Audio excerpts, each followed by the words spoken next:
Good morning. I'm glad you're here on this holiday weekend. And I was just asking, they've put these iridescent marks up here. I thought they were giving me a landing strip. All of the singers up here this morning earlier were pointing those things out to me. So I thought, well, I can't go beyond all of that. I'm amazed at a crowd like this on Labor Day weekend. Let me tell you two things. One, the larger we become, and over the last couple of Sundays, we've come very close to about 1,500 in church here on the last couple of Sundays. And I know that some of you are saving seats, and I've been asked about this and told to mention it. You know, Dr. Lindsay at First Jacksonville got up and told the congregation, he said, I'm going to have the ushers walk through pocketbooks, Bibles, books, whatever's there. They're taking them all up, and you can get them out at the deacon's, at the usher's desk later. Now, I can't do that. Now, listen to me. I can't do that. So I'm not saying that I'm going to do that. I know some of you save seats. You've got family that comes in. Okay, that's fine. You've got family that's coming in. Limit your saving of seats. And if somebody saved a seat, just kind of honor what they're doing and know that y'all do what you want to do, okay? That's what's going to happen anyway. So there's that. The other thing is next Sunday, pray for me. I'm going to leave Friday, and Deb and I will see 10 of our grandchildren that we've not seen in 9 months. So we'll get to see them. Some play football in the morning and some in the afternoon. And then I go to Brunswick, Georgia, because the state convention there asked me to preach at a Spark conference that they put on.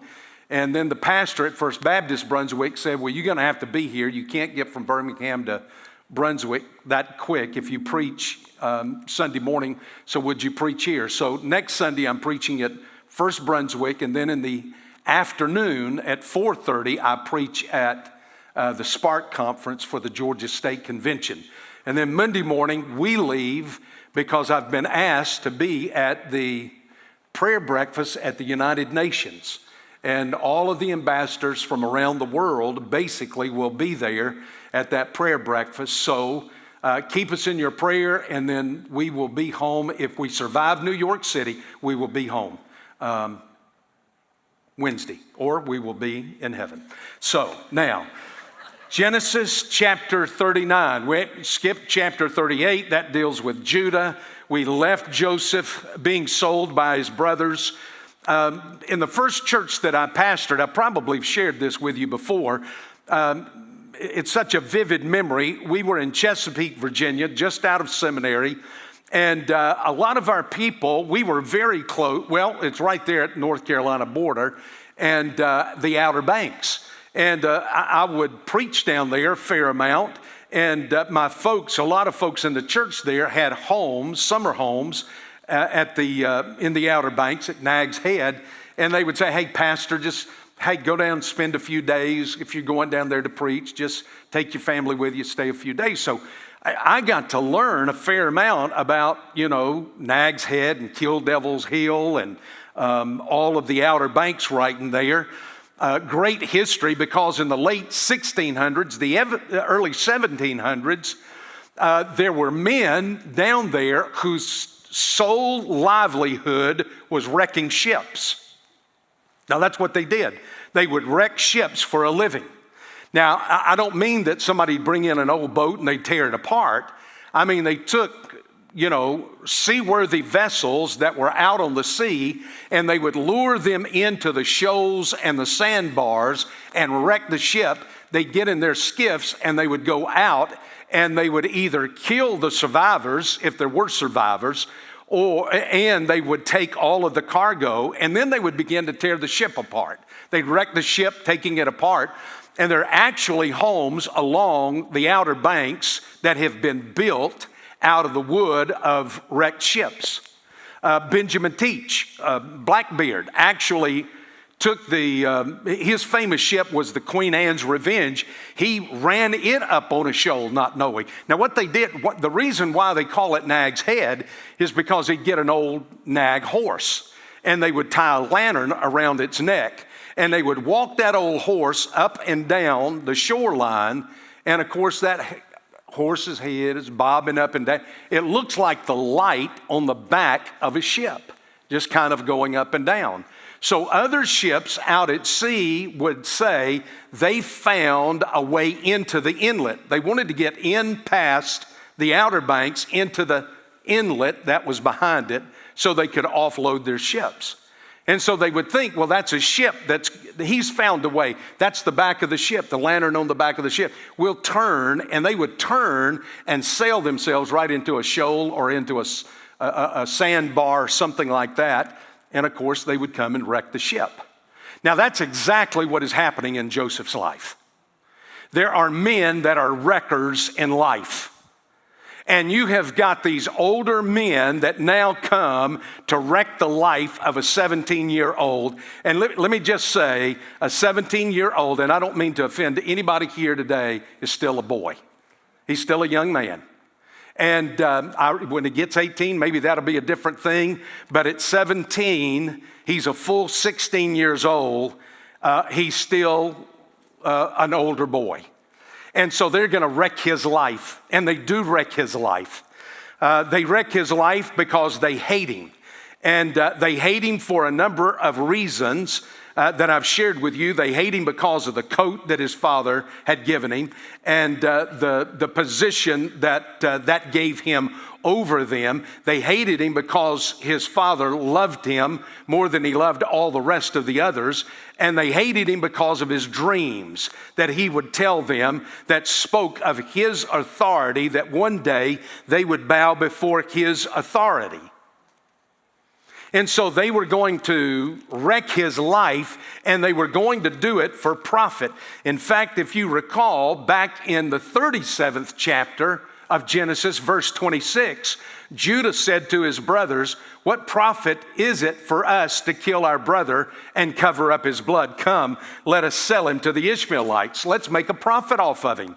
There are going to be people in life who are willing to wreck your life for what they can get out of it.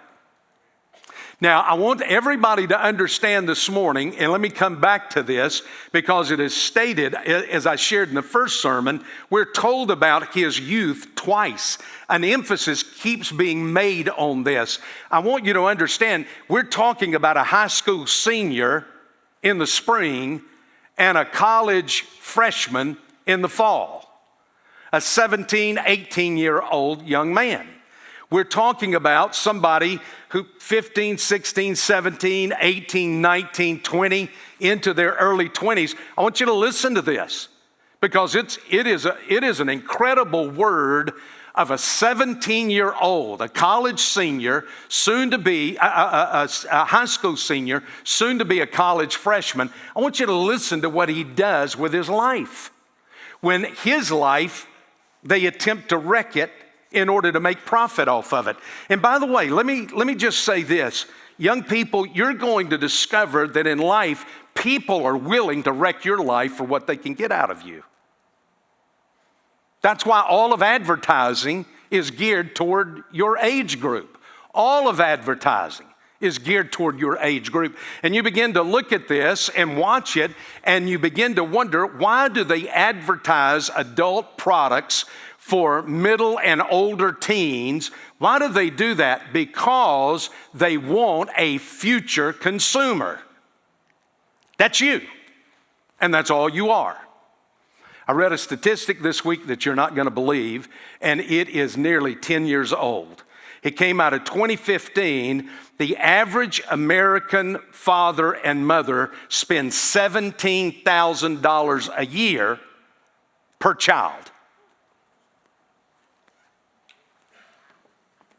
That's called discretionary funds to the media market and to corporations. They want that money. They want what your parents are spending on you. They want what you are making, the little that you're making right now, and they want to bring you in to be one of their future consumers. Now, that's why they've taken all cigarette commercials off of television. They ought to take the beer commercials off as well, but it's the same thing, but that's what they want. They want your youth. They want your energy. They want your vitality. They want your looks. They want the ability to shape your mind in the most impressionable age of life. And so they will come just exactly like Joseph's brothers came, and they are going to take everything you've got for their own profit. Well, let's get back to the text. They take Joseph down to Egypt. They buy him from the brothers. They take him, they head south, all the way up from Dothan. They head south. They go through the Negev, probably through part of the Sinai. No doubt they go through part of the Sinai. I've been there. I've come through the Sinai multiple times. I've come up through the Negev. It is nothing but dirt and rocks and mountains of rocks and dirt on top of dirt and rocks. That's all it is. It's hot, it's arid, it's dry, it's miserable, it's not very scenic. Every once in a while you'll come across a few palm trees. There's a little bit of a well somewhere or a spring somewhere, and there'll be a little bit of greenery, and that's the only thing that is out there, even to this day. The only thing that you'll ever see going through that area will be other caravans that are moving through the same area. So that's what they did with Joseph. They took him. They got to the Egyptian border, and as they got to the Egyptian border, they went through a check, just like you do when you go through borders today. They inspected everything that these Ishmaelites had, everything that they were taking into Egypt to sell. And just like they would check pottery, they came to Joseph and they checked him just like they did material things. They looked at him, they put a price on him, they charged a tax, they put him on a docket. And just like you put a tag on your luggage when you get to the airport, they put a tag on him. And the Ishmaelites took him into some place there inside of Egypt, and there they would auction him off like a Sabine horse on an auction block. And a man bought him. And the man who bought him was by the name of Potiphar. He was an official in Pharaoh's government. Well, that's what they're going to do with him, and that's the point where we are, but I want you to see something here. At this young age, as he is sold, he resolves something in his life. He doesn't resign, but he resolves something in his life. He's going to make a resolution of commitment to God's plan for his life.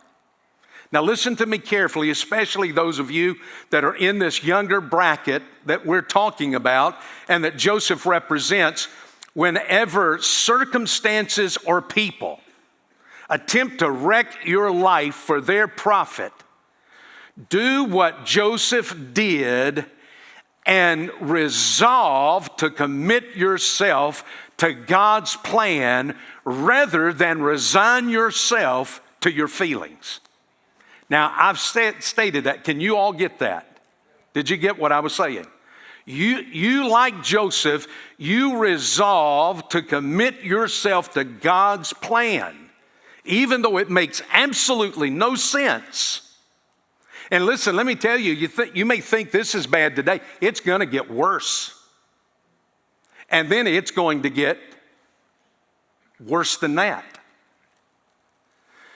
You resolve yourself to a commitment to God's plan for your life and don't resign yourself to your emotions.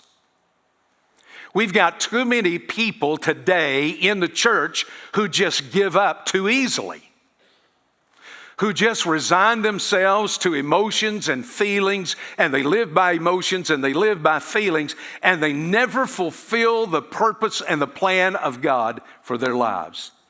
So now watch, because I want you to see three things that he's going to resolve. Number one is going to be this commitment, the resolve of commitment. And let me begin right here in verse 1. Joseph had been taken down to Egypt.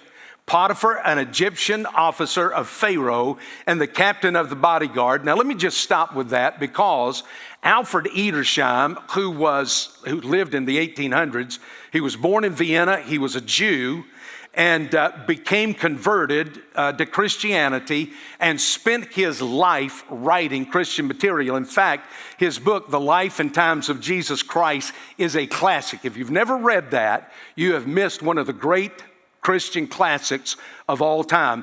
Edersheim says that it is understood that Potiphar was the security of Pharaoh's government and would have been the chief executioner. Now, he did more than just put people to death.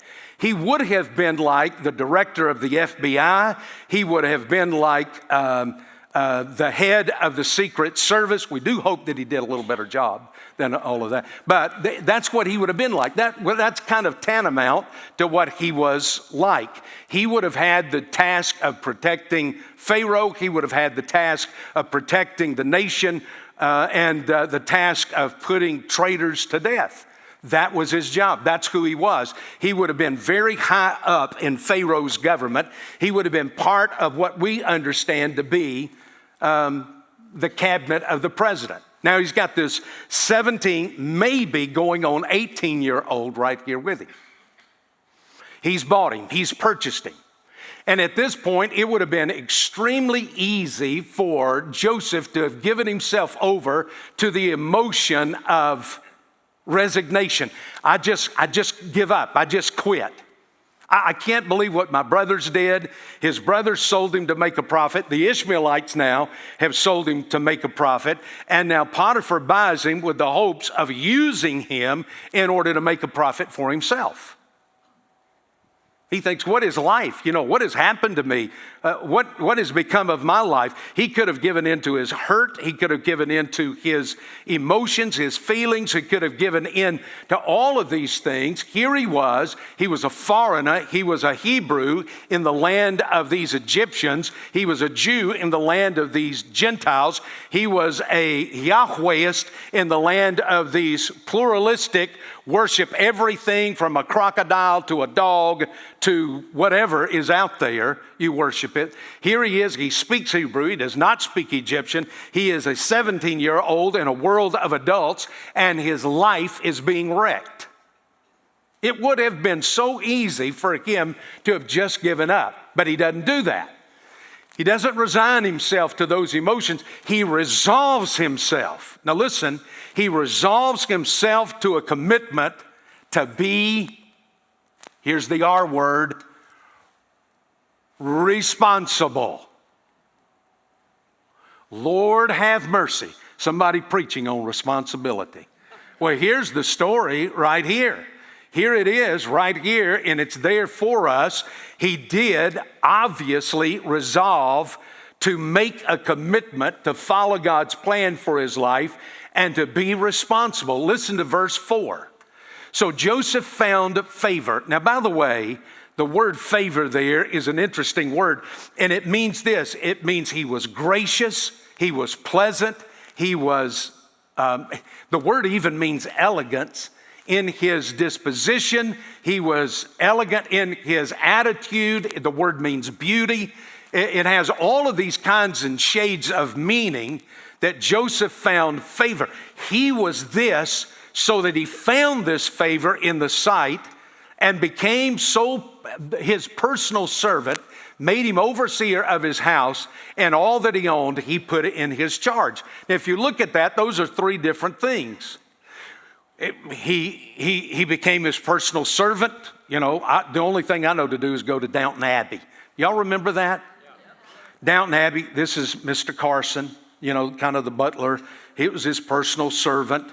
He probably followed Potiphar around and did whatever. Potiphar, go get those papers over there for me. Bring me that pen. Go and see if so-and-so is there and tell him I need to see him. He probably did that and worked his way on up to more responsibility. He was responsible with that. And he gave him more responsibility and said, hey, you can, like Downton Abbey, you can come in and dress me for dinner. And boy, don't you wonder what that would be like? Well, anyway, he was his personal servant. That's what he did. And there was a great responsibility and care. And I can imagine that Joseph thought, listen, I can do so much more than this. I'm so much more responsible. I'm so much better than just to step and fetch it. Surely you can give me something that is really worthy of me. Then he made him overseer of his house. He takes this step by step. He starts him off at the bottom, and then he made him overseer of the house. He comes to him and he says, listen, you've done such a great job waiting on me. I'm going to put you in charge. I want you to take care of the entire house. That is all of the help that's in the house itself, all of the furniture that's in the house, all of the stuff that goes on in the house, the dinners, the parties, all of the things that they have there. And he did such a responsible job at that then he comes and all that he owned, he put in his charge. So much so, if you look at the end of verse 6, it says, and with him, that is with Joseph, there he, that is Potiphar, did not concern himself with anything except the food with which he ate. Man, this guy just kicked back. He just rocked back and watched television all day long and just let Joseph run it all. Joseph took care of every bit of it. He was in charge of the grounds, the staff, the servants. He handled Potiphar's portfolio, his stocks, his bonds, all the stuff that he had, he put in charge. Joseph took care of it because he was not just efficient and he was not just dedicated and he was not just committed. He was responsible with what had been placed before him to do, even though you and I would agree with Joseph, it was beneath his dignity. Listen, I grew up in a family business.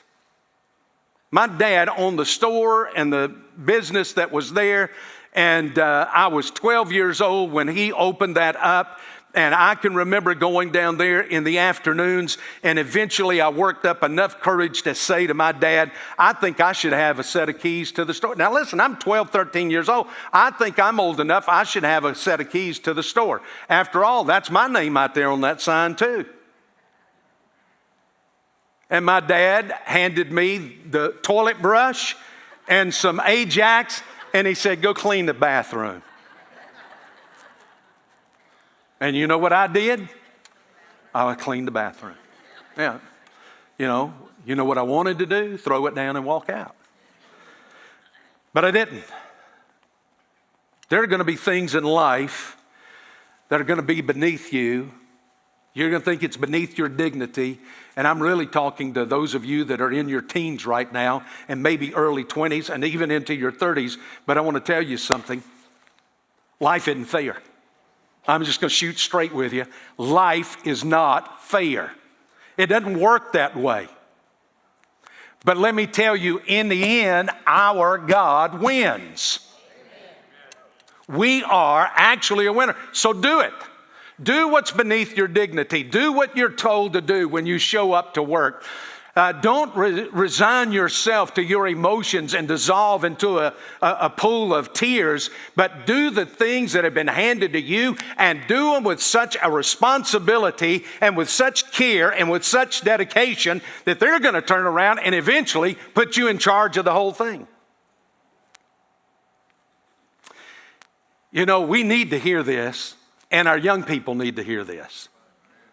So Joseph didn't deserve it.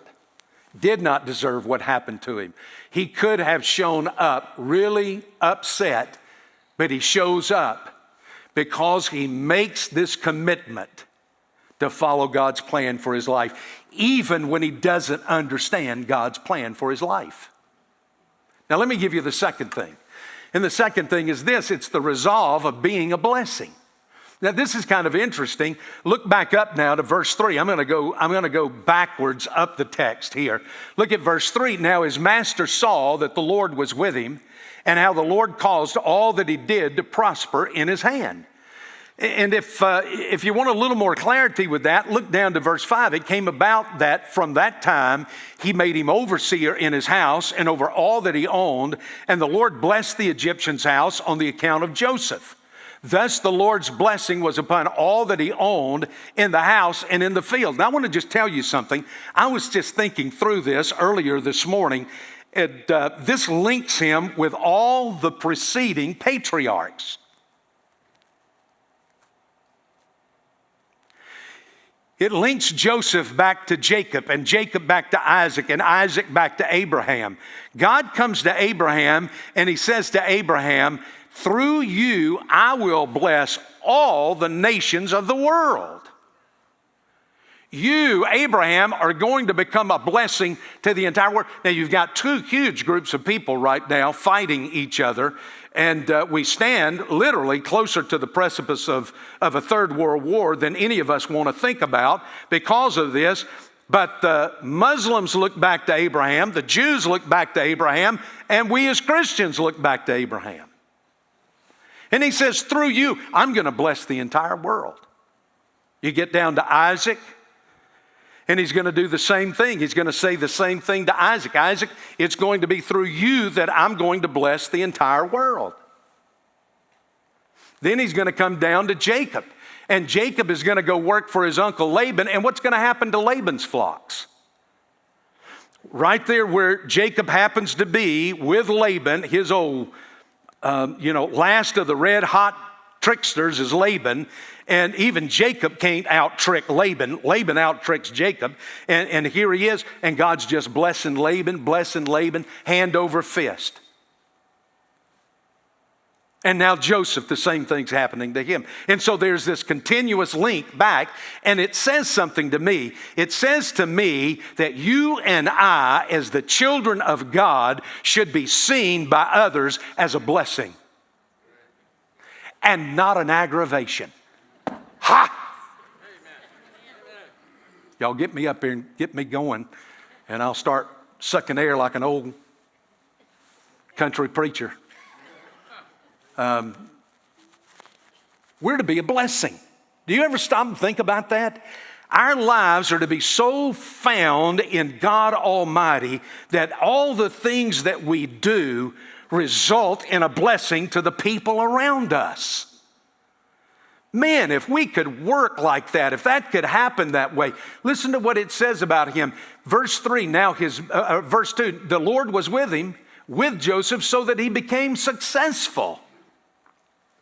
Now, I shared with you the other week that success in Hebrew is completely different idea than what success means in the Western world. When we think of success, we think of either money or fame, those two things. You're either Hollywood famous or you are, Bill Gates rich, one or the other. Those two things right there. That's not at all what it means. The Hebrew word for success and successful is this concept of moving through difficulty, moving and progressing and going forward through hardship, through struggle. There's a verse in 2 Samuel 19, David comes back. Absalom, has been put to death. His rebellion is gone. David comes back to Jerusalem, and they're getting all of the family of David down to the river, and they're going to take them across. And the word there used to describe taking the children and the wives and all of the stuff of David back across the Jordan River is the word success. It means to move through a difficulty, to move through an obstacle. The word can mean to go through a mountain, how you dig through a mountain in order to get to the other side with a road. That's the concept that is here. He was successful in that in the situation he found himself, he went forward, he progressed, he did what he needed to do. Just as we looked at, just as we said, he was a successful man. He plowed through to the other side. He got to the other side. And he got there because God was with him. That's what we're told. we're told that that's exactly what Potiphar saw. Joseph knew it. God was with him. Potiphar could see it. Now, can you just imagine what we would be reading if Joseph had shown up that first day at work sullen, lips poked out, upset, angry, depressed, mad, all of this, instead of showing up saying, I'm determined that in this I'm going to move forward, and in moving forward, I am willing to bless the people around me that are pagan, that are different, that know nothing of my background and I know nothing of theirs. Hey, you know, can you imagine if we showed up to work thinking, God, help me in my work today so that I'm a blessing to my employer, so that you will bless my work, so that my employer and the company may prosper. And in their prospering, they will see it's because of my relationship with you. Good Lord, have mercy. We'd have to be knocking them away from the door out here. If we would just simply approach our work the way a 17-year-old did, in a terrible situation, an awful situation, that he shows up with the right attitude. I want to tell you something. I honestly believe this. Attitude is 2/3 of every job that you work.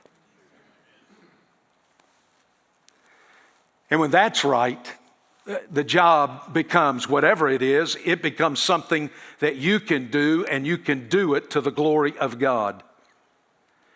Now, Joseph had every reason. I mean, we could sit back, we name all the reasons why Joseph could have wished ill on Potiphar and his house and his family and everything else. But do you know what? He shows up not only responsible, but he shows up willing to be a blessing.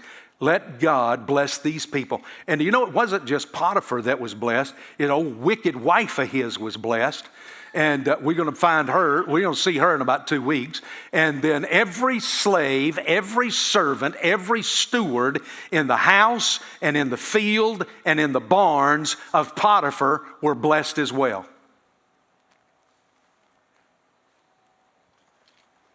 I mean, this boy was the goose that laid the golden egg. Amen? All because he was willing to be a blessing. Now let me give you the last thing, and the last thing is this. It was a resolve of spiritual conviction. There was a spiritual conviction in his life. I'm going to show you something that you'll pass by, but I want to bring it out to you because to me it's a major point that is here. I know he was, because of the way God is referred to in this text. In fact, I want you to look at this with me. You're going to find the Lord's name 5 times in 6 verses. So the Lord is in the center of this whole thing because he's in the center of Joseph's life. I'm going to go to verse 2. The Lord was with Joseph. You see it there. Now to verse 3. Now his master saw the Lord was with him, and how the Lord caused all that he did to prosper in his hand. Then you come down to verse 5, and you're going to find the Lord twice. And do you notice anything interesting about the way that noun is spelled? It's all in capitals. That name had not yet been given. The 2 names that really we know God by in Genesis is El or Elohim, which is the oldest name for God, which is what you find in Genesis chapter 1, and God, El, made the heavens and the earth. The other name you're going to come to is the name that God gives to Abraham that is basically used through the rest of Scripture, and that is Adonai, Lord, Master. Adonai. That's what Abraham called God. The name you come to here, capital L, capital O, capital R, capital D, is the name that you get over in Exodus when Moses is standing before the burning bush and he says, "Who am I to tell them has sent me?" And God says, "I am that I am." You tell them I am. That's the name I am right there. That's the name Yahweh, Jehovah, as the Germans transliterate it, that we use. They've not even given this name. So what in the world is happening? Well, number one, I think Moses, or somebody Moses has assigned this to, is writing this. That's radical. Go say that in a seminary somewhere. I'm telling you, Moses wrote this. I think he wrote the first 5 books. And by the way, the Jews do too. So he's writing this, and he wants you to understand that Potiphar, who happens to be this pagan, who is so pluralistic, he worships all these gods of the Egyptians, has now come to understand that there is a difference between all of those gods and the one true living God we know as Yahweh. Potiphar has come to understand this. Just listen to what it says. The Lord was with Joseph. That's Acts 7, verse 9. You remember? And God would be with him. God was with him. And you come back down here to this verse where it states that he owned him, and he put him over everything that he owned. And the Lord blessed the Egyptian's house, and the Lord's blessing was upon all that he owned. And he understood that. His master saw that the Lord was with him, and how the Lord caused all that he had to prosper in his hand. I think Potiphar came to know Jehovah because Joseph witnessed to him. He could see it. I can just imagine Potiphar gets he says, hey, bring me the tally sheet in here from this past year. Joseph, bring that in here to me, and let me just see what the bottom line's going to be. And he brings it in there, and he's stunned, and he probably looks up at Joseph. He says, Joseph, how can this be? And Joseph says, my God did this. Not Joseph, not you, Potiphar, not anybody else or anything else. My God has done this. And I think Potiphar came to the place where he began to understand that Jehovah was the true God. And I think he saw this in the life of Joseph. Let me give you 3 things and I'll close. Number 1, I think it was a willingness to start at the bottom and work his way up. I think he saw that. We looked at that briefly. He looked at Joseph when he bought him. Joseph wasn't weather-beaten like shepherds normally are. He probably wasn't sun-tanned like shepherds normally are. He could see that his skin was a lot fairer, a lot smoother. He didn't have calluses on his hand. And I can imagine that Potiphar sized him up very quickly and said, this must be a bright young man, educated young man, and they've held him back to work in an office because he's good at doing that. I think he watched that, and I think that's why he took him, and he made him to be his servant so that he could give him difficult tasks to see, will he be willing to do it? Will he be efficient in his doing that? And so he gives him all these things, and he watched this boy work his way up from the bottom to where he was willing to turn everything over to him. He didn't just walk in and ask his dad, give me the keys to the store. Number 2, the second thing is this that stood out, I think, about Joseph is that he was not owned by the material. The material did not own him. With all this property and all this prosperity and all of this stuff that just amazingly, miraculously started to multiply at Potiphar's house, farm, Joseph wasn't caught up with any of it. He wasn't owned by that. That's not what excited him. Potiphar could see that as well. Joseph never went to him and said, hey, boss, can't you give me a little cut? Don't I get 10% over here? Don't I get a bonus of some kind? We never read anything like that. And the third thing kind of goes with that, and that is this. He was not attached to anything. There was nothing that he was attached to. Maybe taking that coat off of him and throwing him in that pit broke him from sucking eggs with that I'm just not going to be attached to anything that is material. So that it is not difficult when it's taken away. Now, I started off talking about people who can wreck your life. Let me just end this by telling you, you can wreck your own life. When you come to the place to where you're owned by the material and you're attached to certain things in this life.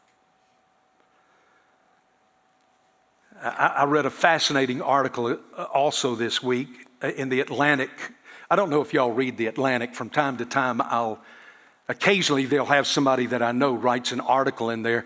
There's a guy by the name of Michael Mechanic, literally, his last name is Mechanic, Michael Mechanic, who did this study on the perennial question, does money buy happiness?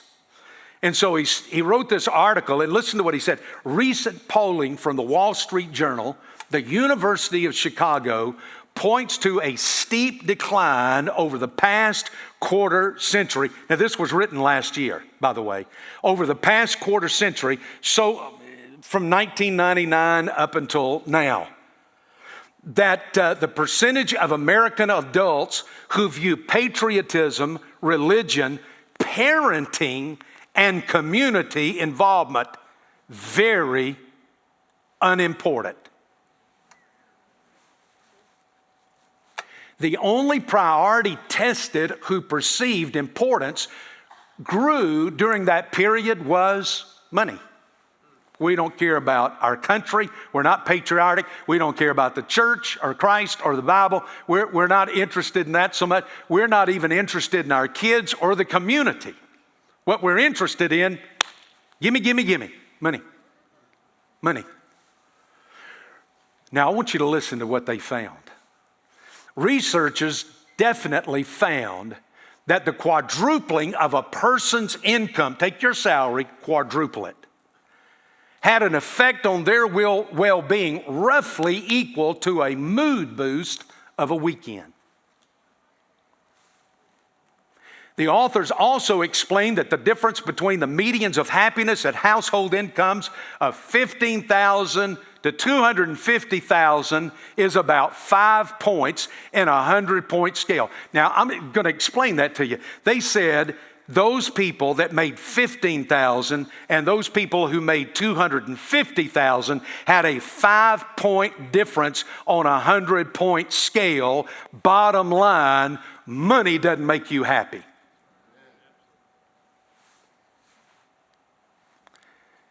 Being obedient to God does. Let's stand and pray about it.